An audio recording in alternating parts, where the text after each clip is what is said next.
Colegas de trabalho, pessoas invejosas, como lidar, né, com enfoque no homem que segue o próprio caminho. Bom, cara, um problema que a gente passa, né, quando a gente começa a desenvolver na vida, né, principalmente você tá solteiro ali, né, então você não tem gasto com família, com filhos, com esposa, começa a sobrar um pouquinho de dinheiro se você tem consciência e educação financeira, você começa a investir, começa a ter uma vida um pouco mais tranquila, né? E aí, de repente, as pessoas, aquelas que muitas delas de repente olhavam pra você como um cara comum, ou até te olhavam como com um certo desprezo, né? Elas começam a notar que você está diferente. Isso é a forma como elas observam, né? E é sempre importante a gente lembrar que a maioria das pessoas, quase a totalidade delas, não estão interessadas no nosso sucesso, na nossa melhora. Elas querem ver a gente no máximo no mesmo nível delas, nunca acima, né? E é engraçado porque na vida de adulto a gente acaba convivendo menos com a família, menos com os amigos e muitas vezes o pessoal que a gente mais convive é no trabalho, né? Você vai todos os dias ali, dependendo do que você trabalha, obviamente, né? E quando você trabalha em grupos, né? Você acaba tendo que conviver com essas pessoas diariamente. Mais do que você convive com família, amigos, etc. Né?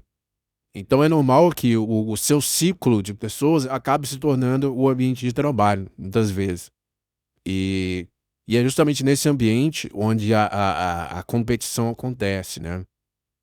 Um ambiente de trabalho é um ambiente complicado, porque você tem pessoas, tem uma heterogeneidade, né? Ou seja, pessoas muito diferentes umas das outras, com histórias diferentes, muitas vezes de locais diferentes, culturas diferentes, enfim.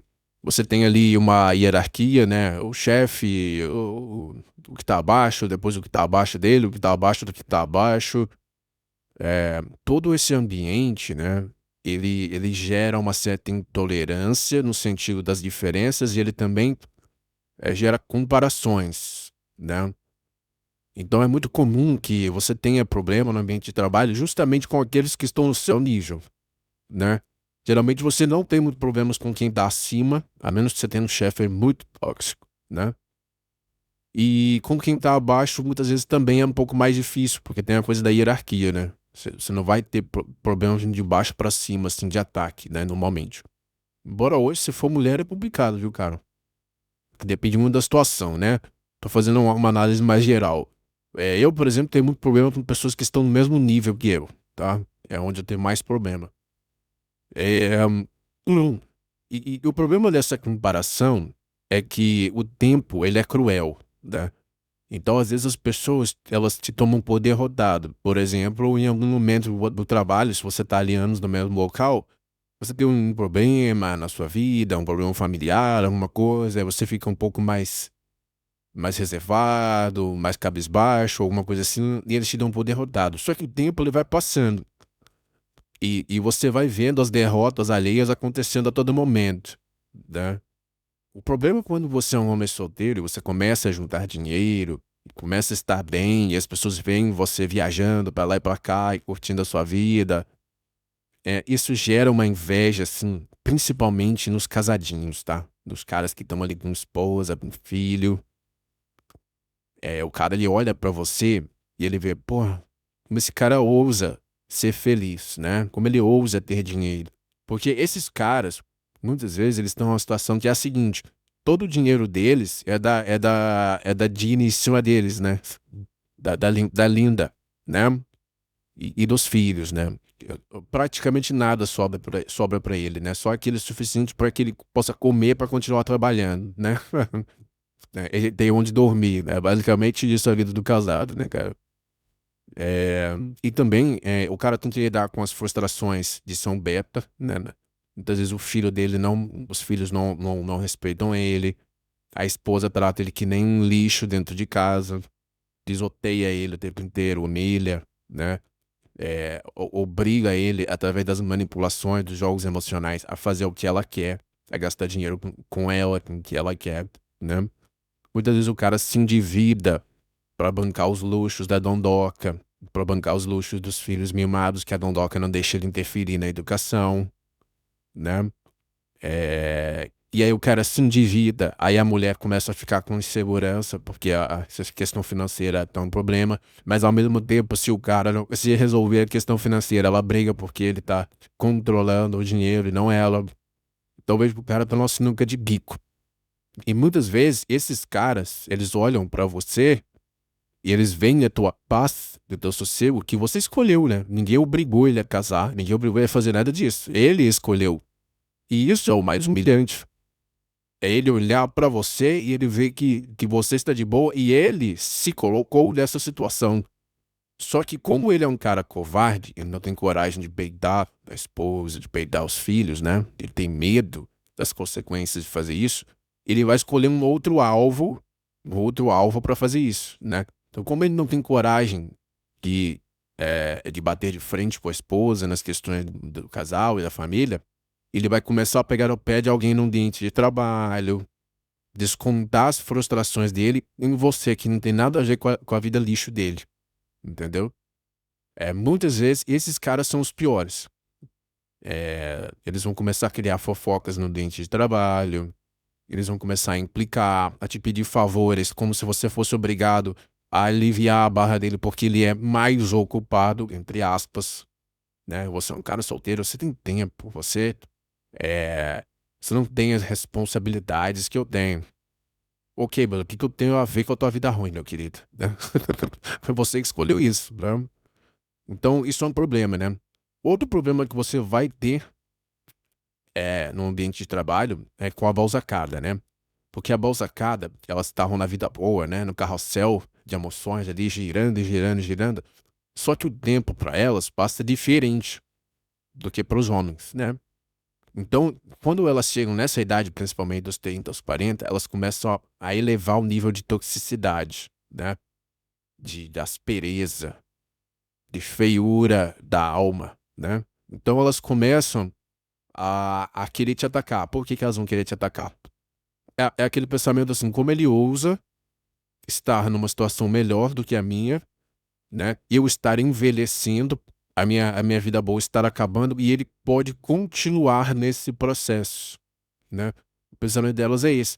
Não, agora você vai ter que encerrar a tua vida boa também, porque eu estou encerrando a minha. Não importa se você é homem, não importa se você escolheu isso, não importa se as consequências para você são diferentes do que para mim, não importa se o meu corpo é diferente do seu. Então elas vão querer nivelar o jogo para elas, né? Você não pode ganhar nunca, né? Não, agora você. Qual que é o seu problema? O que tem de errado com você que você não tem uma namoradinha, uma esposinha?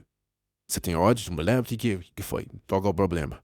Então elas começam a entrar nesse jogo, né? É, então o ambiente de trabalho, nessa fase, ele se torna um problema relevante a ser administrado, né? Fora isso, né? Você vai ter diversas outras questões, né? É, de inveja. Por isso, qual que é o meu conselho? Vamos apontar agora, estou apontando um problema, que talvez muitos de vocês aí estejam passando por isso, ou vão passar por isso, aqueles que são mais jovens, né? Vamos apontar uma solução agora, né? O que eu vejo como solução? A primeira, tá? Essas pessoas não são seus amigos. Colega de trabalho é colega de trabalho, amigo é amigo. Não crie muitos vínculos, não crie muita amizade. Também não seja um antissocial esquisitão, porque você vai ser atacado da mesma forma. Então faça o mínimo necessário. Vá almoçar uma vez por semana com eles. Converse pouco sobre a sua vida pessoal. Se possível, diga que você tem uma namoradinha. Inventa um nome para que eles te deixem em paz. Não entre em assuntos polêmicos, nunca, jamais. Cale-se a maior parte do tempo. Então administre a relação no máximo do limite da falsidade. Ou seja, você vai fazer aquele social básico, no mínimo necessário, para você manter a paz e administrar os conflitos, né? Isso é um ponto. Segundo, não deixe eles adicionarem você em redes sociais, porque a rede social é um dos maiores focos de inveja que existe. A hora que eles chegarem em dezembro, janeiro, e o casal estiver todo ferrado financeiramente, eles vão olhar no Instagram, você indo pra praia, você fazendo isso e aquilo, você curtindo.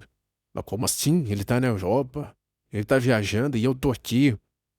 Porque a esposa gastou o cartão todo, estourou o meu cartão. Não, tá? Então, pensa o seguinte, a rede social hoje, ela, você primeiro já não é bom você colocar muitas coisas pessoais, né? Você deveria estar usando para fazer dinheiro, para farmar e de certa forma, né? Você fazer coisas mais profissionais na rede social, né? Mas veja que essas pessoas, elas nunca aparecem para te trazer nada de bom. Nunca um colega de trabalho aparece, tenho aqui uma oportunidade para você ganhar mais dinheiro, vou te ajudar com determinada questão. Essas pessoas só aparecem para fazer fofoca, para stalkear a tua vida. Então, se elas não vão vir para somar, elas não têm que vir para porra nenhuma, ok? Então, o que eu aconselho, deixe eles de molho, né? Se você já tem eles na rede social, ou seja, oculte stories, oculte o máximo possível sem que eles saibam, para que eles mesmos sozinhos vão desaparecendo da tua rede. E eu cheguei uma época que eu fiquei tão de saco cheio dos meus colegas de trabalho que eu fui lá e bloqueei todo mundo mesmo nas redes sociais. Ninguém consegue me achar. Eu bloqueei antes que eles pudessem me achar. Então, se eles me procurarem, eles nem acham. Eles acham que eu não tenho uma rede, entendeu? Isso é uma coisa interessante de se fazer, porque você mantém um ambiente de trabalho fora da sua vida pessoal. Se está no trabalho, é trabalho. Fora do trabalho, é fora do trabalho e ponto final. Acabou. Ok? Isso é um caminho para você evitar comparações, inveja e etc. Né? Evite muita conversa no ambiente de trabalho também, né? Então, pode andar de fone de ouvidos, evite ao máximo, fale aquilo necessário, seja simpático com todos, mas seja um cara reservado, quieto. Faça o teu trabalho e meta o pé, certo? Isso é uma boa dica. Se você tem a sorte de trabalhar em casa, sem contato com muitas pessoas, ou você tem um trabalho que é mais, é menos social, cara, sinta-se privilegiado nessa época que a gente vive, né? Mas, de uma forma geral, é importante você não ficar ostentando nada na rede social. Isso daí é um perigo, né? Não só atrai pessoas invejosas, como atrai mulheres interesseiras, atrai pessoas perigosas. Lembrem que também o bandido ele tem rede social, galera. Ele tá vendo tudo que as pessoas estão postando ali também. E tá de olho, tá? Onde que você anda, onde que você mora, o que que você tem, o que que você não tem, quem são seus amigos, quem tem sua família. Então, a gente não pode ser inocente. Já se foi a época de a gente poder ser inocente nesse sentido, certo? Então, tome muito cuidado, galera. Esse é o papo de hoje. Evitem criar problemas desnecessários com gente que não significa nada pra vocês. Um abraço, deixa o like aí e comenta pra gente. Valeu.